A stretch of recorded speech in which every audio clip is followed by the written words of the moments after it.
साथो जय भीम। मैं हूं पराग महेंद्र। आप देख रहे हैं नेशनल चौपाल। उन तमाम खबरों को लेकर फिर एक बार आपके बीच हाजिर हो चुके हैं जिन खबरों को इस देश का मनुवादी जातिवादी मीडिया आपके साथ साझा नहीं करता।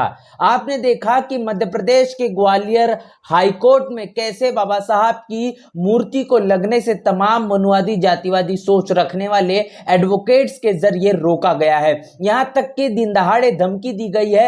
हम तमाम लोग आउटसाइडर्स को बुलाकर ये बता सकते हैं कि कैसे हम अपना विरोध दर्ज करेंगे।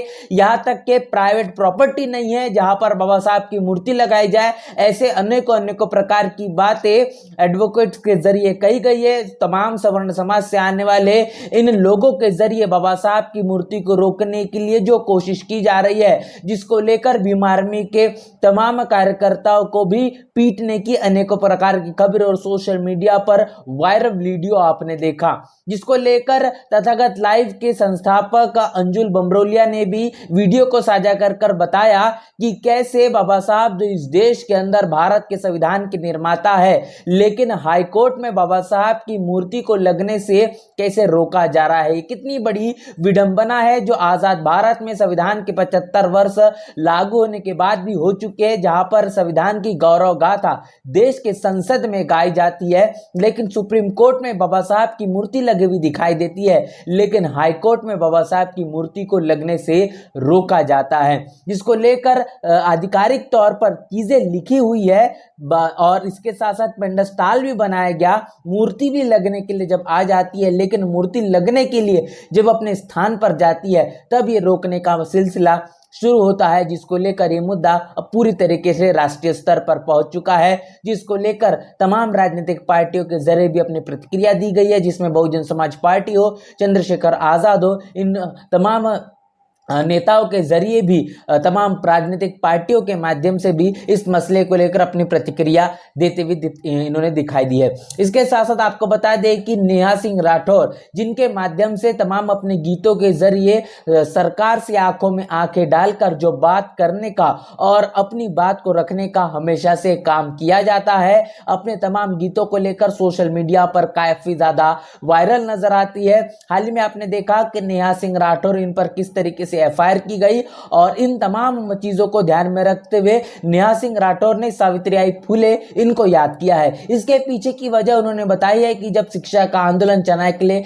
सावित्रीबाई फुले अपने घर से निकली, तब इस तरीके से मनुवादी जातिवादी सोच रखने वाले लोगों ने उनके ऊपर में गोबर गंदगी कीचड़ फेंका, जिसके कारण उनके हौसले पस्त हो जाए और शिक्षा के आंदोलन को मजबूती से बढ़ाने का जो काम वो कर रही थी उसे रोक दिया जाए। लेकिन मैं सावित्रीबाई फुले की औलाद हूं, उनकी विचारधारा पर चलने वाली शख्सियत हूं। ये तमाम बातें नेहा सिंह राठौर इनके जरिए की गई है और वो किसी भी कीमत पर रुकने थमने वाली नहीं है। अपनी बातों को इतने ही मुखरता से हमेशा से करते रहेंगी। तमाम प्रतिक्रिया उनके साथ साझा की गई। क्या कुछ कहा गया है, आइए आपके साथ रूबरू करते हैं। सोशल मीडिया पर इन दिनों मेरा चरित्र बताने वाली पोस्ट की बाढ़ आई हुई है। सबको बताना है कि मैं कितनी ज्यादा चरित्रहीन हूं। पूरी क्रिएटिविटी के साथ कीचड़ उछाला जा रहा है।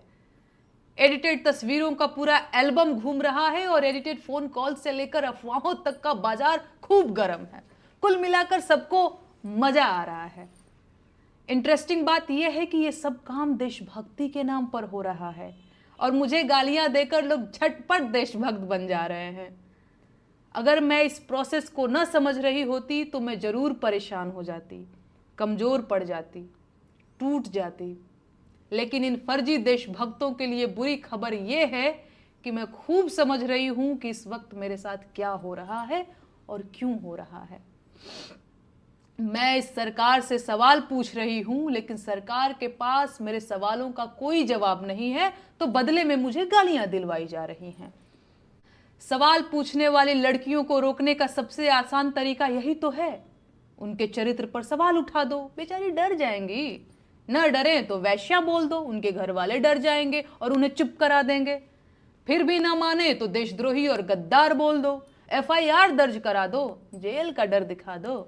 ये लोग इतना तो जैसा कि वीडियो में आपने साफ तौर पर देखा, नेहा सिंह राठौर ने बताया कि तमाम मनुवादी जातिवादी सोच रखने वाले लोग जो देशभक्ति का सर्टिफिकेट देश में बांटने का काम कर रहे हैं, वो कैसे नेहा सिंह राठौर इन पर एफआईआर करते हुए दिखाई पड़ रहे हैं। लगातार उनको लेकर अनेकों प्रकार के एडिटेड फोटो सोशल मीडिया पर वायरल किया जा रहा है। नेहा सिंह राठौर इनकी छवि को धूमिल करने की कोशिश, जिसके कारण नेहा सिंह राठौर इनके हौसले कमजोर हो जाए और सरकार के खिलाफ जिस तरीके से तमाम वो लगातार खुलासे करते हुए दिखाई दे रही है, इसको रोकने का काम उनके माध्यम से हो जाए। लेकिन नेहा सिंह राठौर ने इस बात को लेकर आश्वस्ति दी है कि इतनी छोटी मोटी धमकियों से वो रुकने वाली, थमने वाली नहीं है। अपनी बात वो इसी तरीके से मुखरता से करते हुए हमेशा से दिखाई देगी। इसके साथ आपको बता दें कि आरजेडी के नेता तेजस्वी यादव ने नीतीश कुमार जो बिहार के मुख्यमंत्री बने हुए, इनकी सरकार को लेकर तीखा प्रहार किया और खासतौर पर उन्होंने कहा कि बिहार में गुंडाराज, जंगल राज अपने चरम सीमा पर पहुंच चुका है और इस तरीके से इस सोच रखने वाले जो लोग हैं, जो तमाम अनेकों प्रकार के वारदातों को अंजाम दे रहे हैं, वो अब किसी भी तरीके से थमते और रुकते हुए नहीं नजर आ रहे हैं। नीतीश कुमार की जो सरकार बिहार में चल रही है, ये शासन और प्रशासन को चलाने में पूरी तरीके से नाकाबिल है। सरकार के कारण काफी ज्यादा गुंडाराज अब इस हद तक के पहुंच चुका है कि कहने की आम जनता के लिए बिहार में जीवित रहना और तमाम आजादी से अपने कामों को करना और सुरक्षित अपने आप को महसूस करना, ये काफी ज्यादा अलग और अलग, इसके साथ साथ खतरनाक बन चुका है। क्या कुछ कहा गया है, आइए आपके साथ रूबरू करते हैं। कोई ऐसा जिला नहीं है जहाँ घटना नहीं हो रहा। लगातार जो है अपराधी जो है बेलगाम हो रखा है। हमारे मुख्यमंत्री जी चेत अवस्था में है, बिहार को चलाने की अवस्था में भी। अब उनसे बिहार चलने वाला नहीं है, ये स्पष्ट है। इतना हड़कंप मचाए हुए अपराधी पूरे बिहार में, एक बार भी कोई समीक्षा कर रहा है क्या? कोई समीक्षा नहीं। बस सबको अपने चुनाव का टेंशन है, कौन होगा क्या होगा, बस इसी चीज में लोग जो है पड़े हुए हैं। बस अपने कुर्सी के चक्कर में लोग पड़े हुए हैं। एक बैठक बताइए, समीक्षा बैठक अगर इन फिलहाल दिनों में हुई है और लगातार अपराध बढ़ रहा है, अपराध की समीक्षा होनी चाहिए। ये पूरी तरीके। तो जैसा कि वीडियो में आपने देखा, साफ तौर पर तेजस्वी यादव आरजेडी के नेता, इन्होंने कहा है कि बिहार में होने वाले विधानसभा चुनाव की ही सिर्फ और सिर्फ नीतीश कुमार इन्हें चिंता है, लेकिन बिहार में कानून का राज कानून के माध्यम से कैसे प्रस्थापित किया जाए, इससे उन्हें किसी भी तरीके से कोई लेना देना नहीं है। इसके साथ साथ बात करेंगे उत्तर प्रदेश की, तो उत्तर प्रदेश में भारतीय जनता पार्टी की सरकार चल रही है। उत्तर प्रदेश में समाजवादी पार्टी के नेता और राष्ट्रीय अध्यक्ष अखिलेश यादव ने सोशल मीडिया पर जो वीडियो वायरल है, उसको साझा करते हुए उत्तर प्रदेश की जो स्वास्थ्य सेवाएं है, इसका पूरी तरीके से खुलासा किया है। उन्होंने कहा है कि उत्तर प्रदेश के माननीय स्वास्थ्य मंत्री जी, ये अति गंभीर सवाल है कि छिबराऊ के एक प्राइवेट अस्पताल में डॉक्टरों की घोर लापरवाही के चलते एक बेटी की मृत्यु हो चुकी है, जिसका संज्ञान लेकर यथोचित कार्रवाई की जाए। और सवाल खड़े किए गए हैं अखिलेश यादव के जरिए। उन्होंने कहा है कि उत्तर प्रदेश में सही में कितने ऐसे मेडिकल कॉलेज है जहां पर सही तरीके से इलाज उपलब्ध है?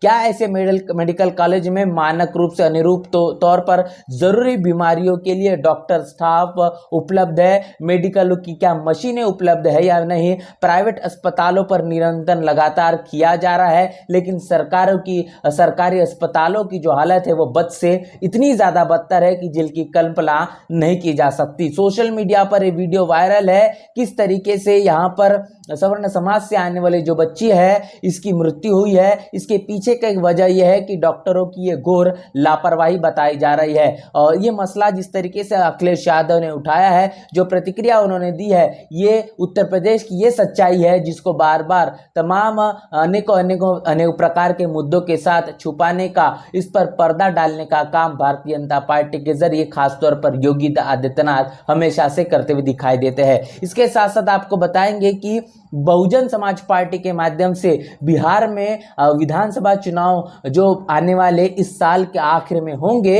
इस तमाम चुनाव के मद्देनजर रखते हुए काफी ज्यादा अपने संगठन को लेकर सख्ती और इसके साथ साथ सक्रिय बहुजन समाज पार्टी होते हुए दिखाई पड़ रही है। तस्वीरें आप देख रहे हैं बिहार के रामगढ़ विधानसभा सीट से बहुजन समाज पार्टी की ये काफी ज्यादा मजबूत सीट बताई जाती है और लगातार बहुजन समाज पार्टी के नेशनल कोऑर्डिनेटर राज्यसभा सांसद इंजीनियर रामजी गौतम इनके धुआंधार दौरे जारी है, जो पूरे बिहार में तमाम विधानसभा सीटों पर घूम घूम कर संगठन की समीक्षा बैठकें कर रहे हैं, जिसके कारण आने वाले भविष्य में विधानसभा चुनाव जो बिहार में होंगे, इन तमाम विधानसभा चुनाव में बहुजन समाज पार्टी बेहतर परिणाम लाकर दिखाए, जिसके कारण जिस तरीके से लगातार बोध गया का मुद्दा हो, बिहार में होने वाले तमाम अन्य अत्याचार हो, इन तमाम अन्य अत्याचारों पर लगाम लग सके। क्योंकि हमेशा से ये देखने को मिलता है कि सवर्ण लीडरशिप रखने वाली जो पार्टियां हैं वो अनेकों अपनी राजनीति के आधार पर अनेकों मुद्दों को लेकर चुनाव के दौरान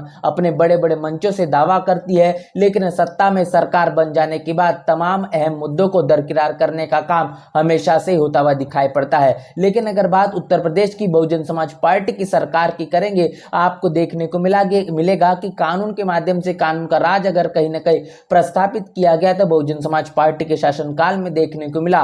और इसी प्रकार से तमाम तस्वीरें बाकी अगर प्रदेशों के अंदर देखी जाए तो निश्चित रूप से वो चीजें उन तमाम प्रदेशों में भी हो सकती है, बशर्ते बहुजन समाज के ताल्लुकात रखने वाली सरकारें अगर वहां बनना शुरू हो जाए। तो बहुजन समाज की नैतिक जिम्मेदारी है कि तमाम सवर्ण लीडरशिप रखने वाली पार्टियों के अनेकों प्रकार के मंसूबों को ध्यान में रखते हुए बहुजन लीडरशिप रखने वाली पार्टियों को कैसे पहले अहमियत दिया जाए और कहने की इन तमाम सरकारों को बनाने का काम हो, जिसके कारण हमेशा से ही सवर्ण लीडरशिप रखने वाली पार्टियों ने उनको जो छला है, उनके साथ जो विश्वासघात किया है, ऐसा विश्वासघात बार बार न हो पाए। इसीलिए बहुजन लीडरशिप रखने वाली पार्टियों को ही विश्वास करना इस वक्त समय की मांग बन चुकी है। तमाम खबर को लेकर आपकी क्या राय है, प्रतिक्रिया क्या है, लिखकर कमेंट बॉक्स में जरूर बताएं। बने रहे नेशनल चौपाल के साथ, मिलते नए वीडियो में, तब तक के लिए जय भीम जय भारत।